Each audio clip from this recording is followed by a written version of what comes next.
Hey there everybody, welcome to the channel. I'm Cindy Daychuck with Queen Bee Creations and we're going to be making over this. Well actually, we're going to be making over a pair of them. This one's a little taller and skinnier. This one's a little shorter, fatter. I'm going to redo them as a set. They are heavy as anything. They are concrete or cement or one of those two. I don't know. What's the difference? Concrete, does it have stones in it and cement doesn't? I don't know. Super heavy. So you can tell that these things chip.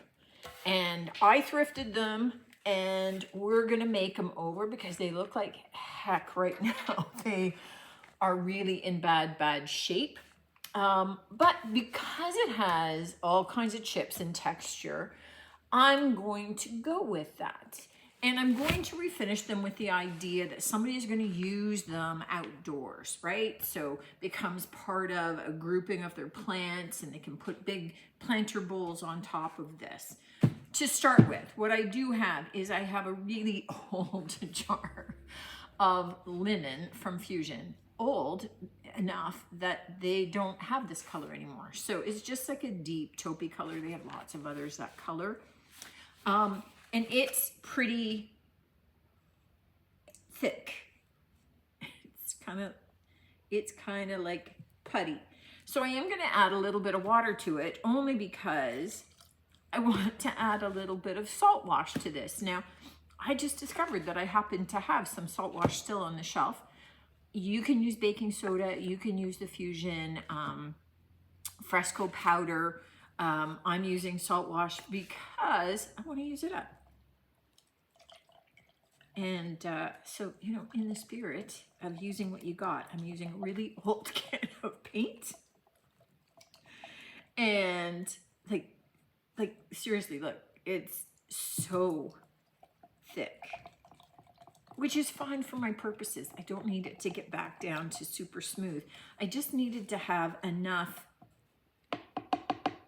water in there that I could now thicken it up with some of this texture medium because it would have just gone to rock, right? I just wouldn't have had any of that. And this just adds a little bit more stability to some of the texture that I'm going to be adding in there.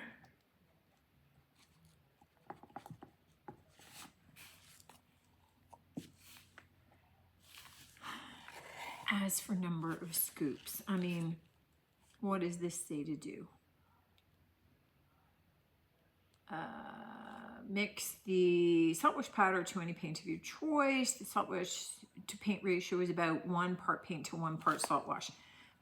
Yeah, so 1 to 1.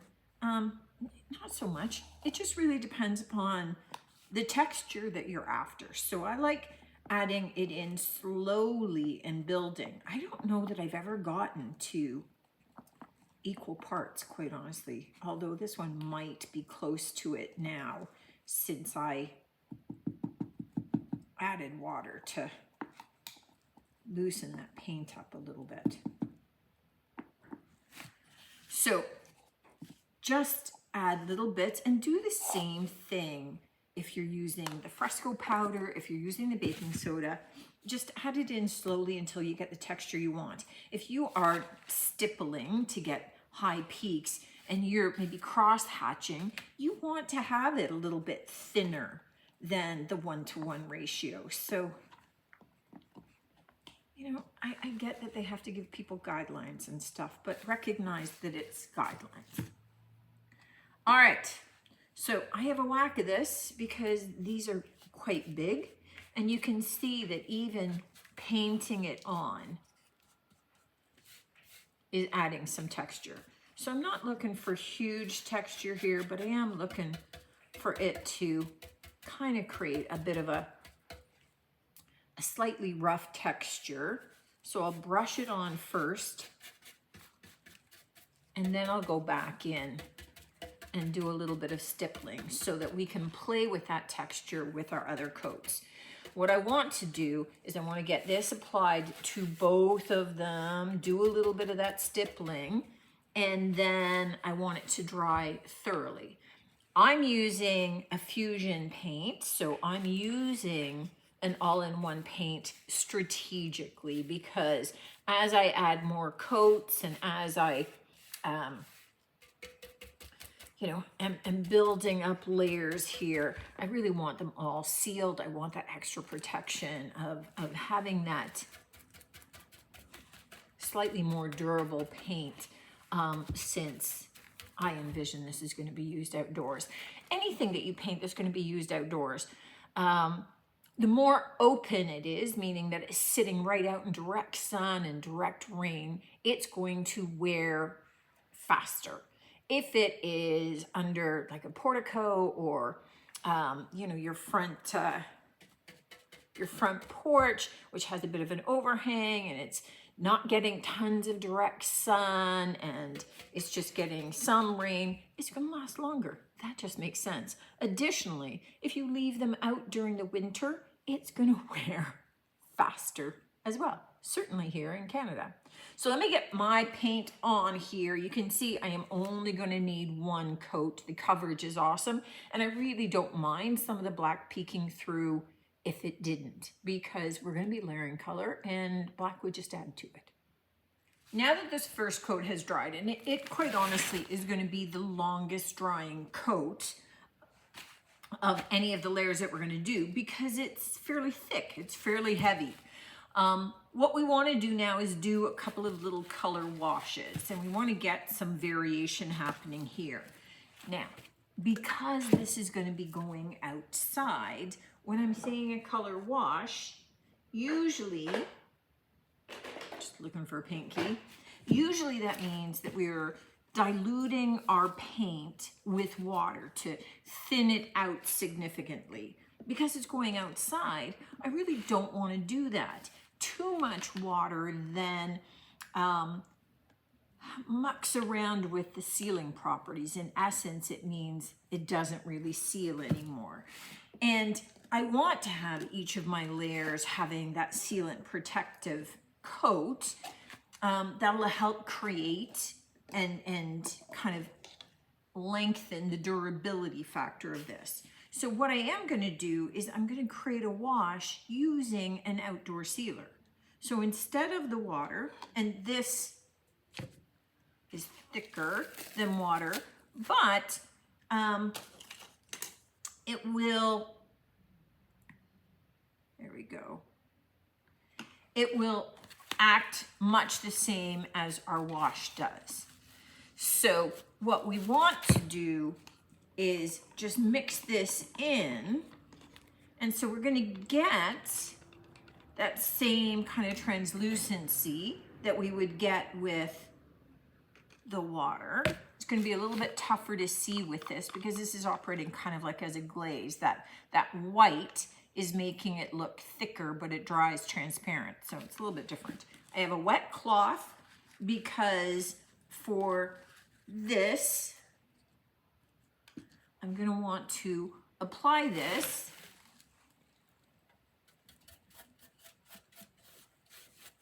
and then I want to kind of dab at it and lighten it. I'm not going to want to get this everywhere.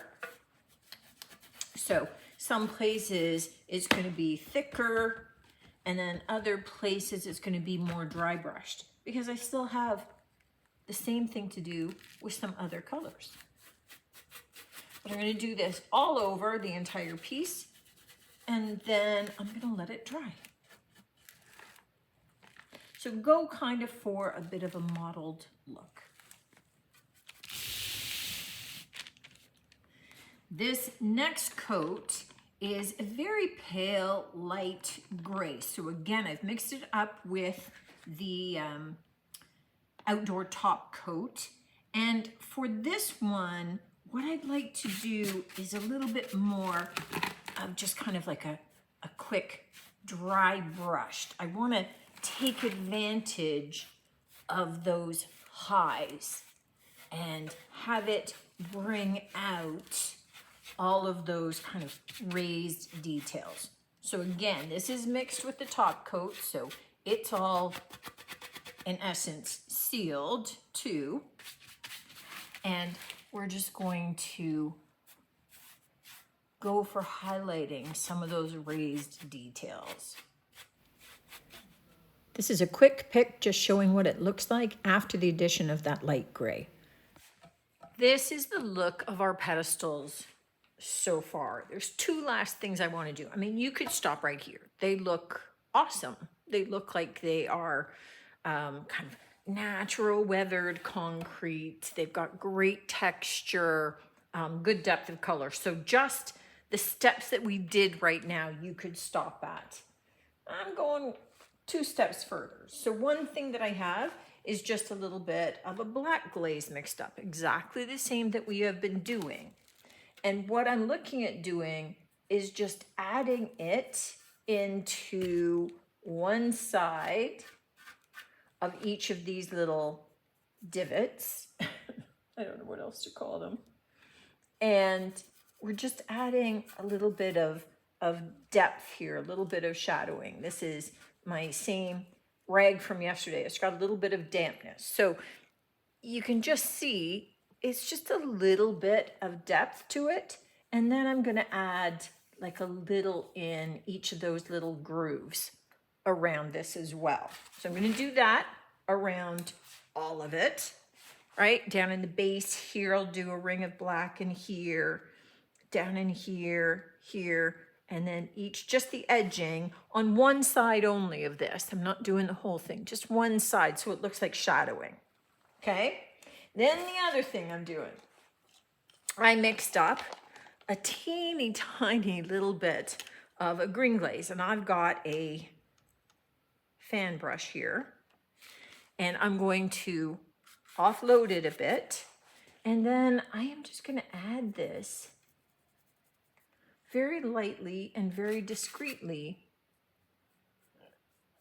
in some spots, kind of where you'd get a little bit of, you know, that moss or that lichen growing. Again, it's just one of those things that I think when you're aging pieces that maybe would be used outdoors, it just adds another little something. It's very faint. It's not in your face at all, but you know, when taken as a whole afterward, it definitely adds a little something to the piece. You just get that extra little bit of depth happening.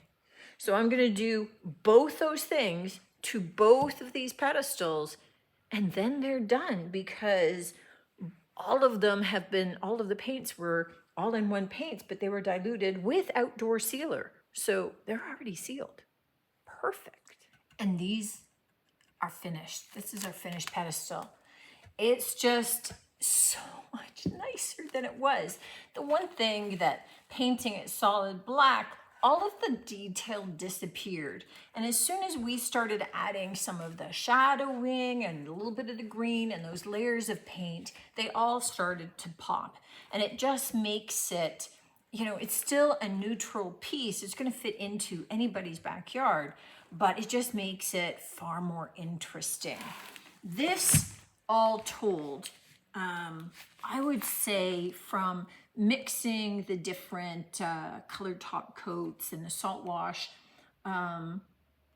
leaving out drying time, of course, because I have no control over that, but just my actual labor costs, I would say for both of these is definitely under the hour-and-a-half mark. It was super fast, super easy. I'm probably even being generous with the hour-and-a-half. So something like this is not time intensive. It may seem it because I'm mixing up different colored top coats, but that's dead easy, guys. So everything else was just pouncing or stippling on some of the colors more than anything else. And you end up with a cool result like this. Let me know what you think. Let me know if you guys some old pedestals. They don't have to be concrete. They could be some of the plastic ones or things like that need a little zhuzhing up. Maybe this is the finish that you're looking for. Hope you give it a try. Let me know what you think, guys. As always, look forward to hearing from you, and I definitely look forward to seeing you on the next one. Until then, take care.